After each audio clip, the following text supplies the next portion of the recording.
एक दिन मैं कहीं घूमने गई थी। दरअसल मैं घूमने नहीं, आरएमएल हॉस्पिटल गई थी, जो दिल्ली में सरकारी हॉस्पिटल है, वहाँ पर गई थी। तो वहाँ पर एक पेशेंट बैठे हुए थे। पेशेंट तो एक नहीं, बहुत सारे थे, लेकिन मैं जो बात कर रही थी उन पेशेंट से उनकी बात बता रही हूँ। तो उनको ब्रेन ट्यूमर था, तो बेचारे बहुत हताश थे, दुखी थे। तो उनसे बात करने में पता चला कि उनके ट्यूमर का ऑपरेशन हो चुका है, लेकिन उनकी दवाइयाँ भी चल रही हैं। तो उन्होंने मुझे बताया कि बहुत ज़्यादा पैसा खर्च हो चुका है मेरा। प्राइवेट में तो बहुत ज़्यादा मांगते हैं, सरकारी में फिर भी कम लग रहा है। तो इसी तरह से मैं उनसे बातें करने लगी, तो वो बोले सब कुछ अल्लाह की मर्ज़ी से होता है। मैंने कहा हाँ, ईश्वर की मर्ज़ी से ही सब कुछ चलता है, ईश्वर ही सब कुछ हैं।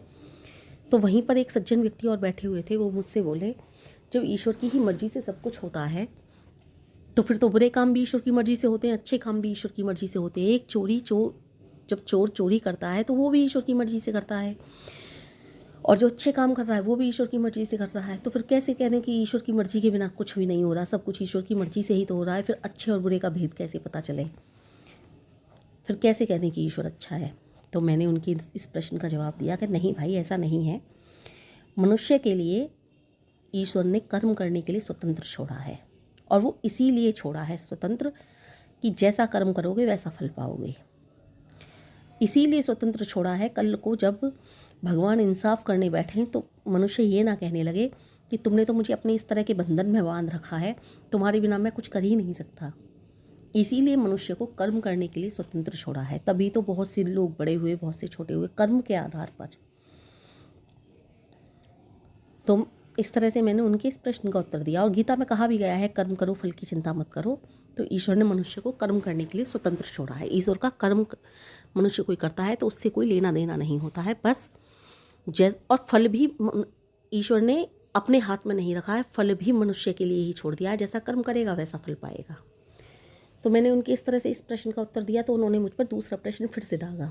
उन्होंने कहा, ये बताओ, जब कर्म करने के लिए मनुष्य को छोड़ रखा है ईश्वर ने, ठीक है, तो इस संसार में वो भी लोग बड़े हुए हैं जो ईश्वर को मानते हैं, और वो भी लोग बड़े हुए हैं जो ईश्वर को नहीं मानते हैं। दोनों तरह के लोग बड़े हुए हैं, ईश्वर को मानने वाले भी, ईश्वर को ना मानने वाले भी।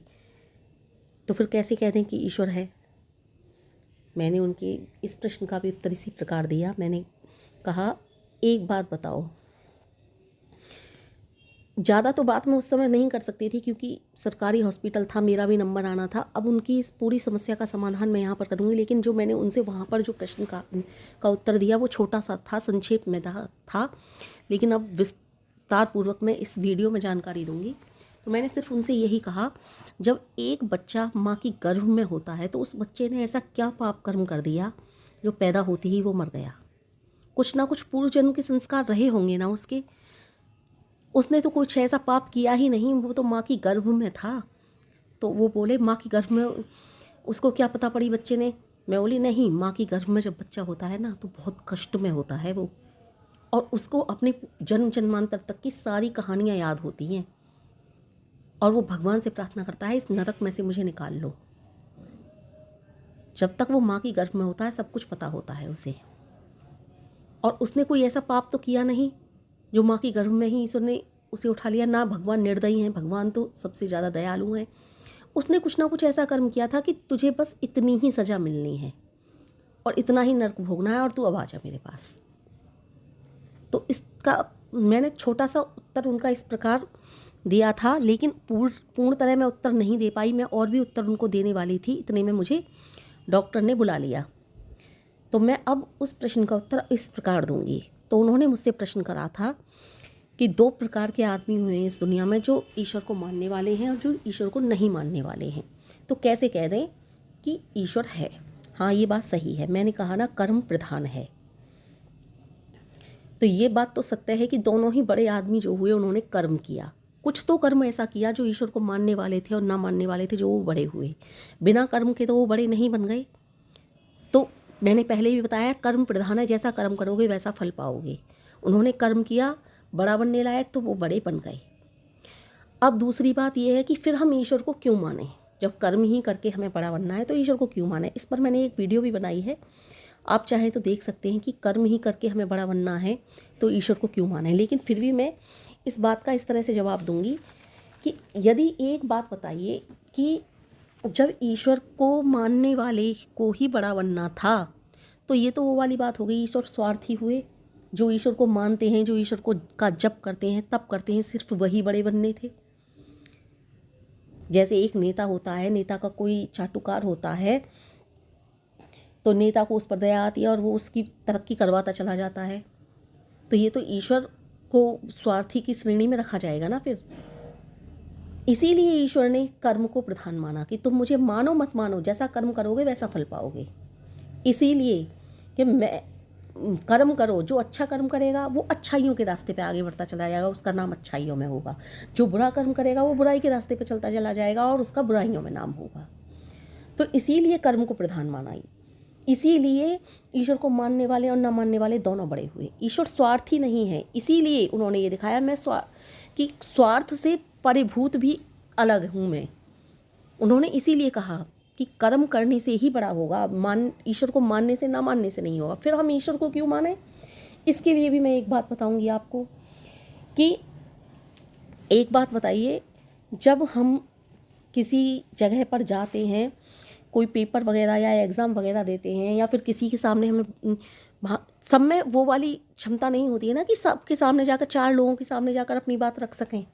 तो इस तरह की जो क्षमताएं होती हैं, इस तरह की जो बातें होती हैं, वो हमें किससे आती हैं, किस प्रकार शक्ति मिलती है हमें? वो ध्यान से, योग से, इस तरह से हमें वो शक्तियाँ मिलती हैं। आपने एक विद्यार्थी देखा होगा, मैं आपको सत्य बता रही हूँ, एक विद्यार्थी था, वो काफ़ी होशियार था, पढ़ने लिखने में काफ़ी आगे चलने वाला था।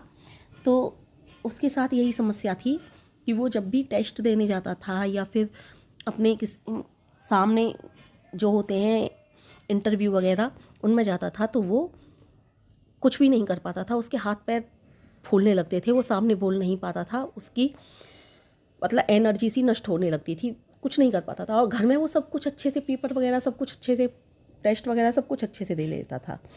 तो उसके साथ ही समस्या थी। तो वो इस समस्या को लेकर किसी ज्ञानी के पास गया, तो उसने कहा तुम ध्यान करो, योग करो, ध्यान से, ईश्वर के ध्यान से, गायत्री मंत्र के जप से तुम्हारी ये समस्या दूर हो जाएगी। और वास्तव में उसकी समस्या ये गायत्री मंत्र के जप से और ध्यान से दूर हो गई। तो वो क्यों हो गई दूर?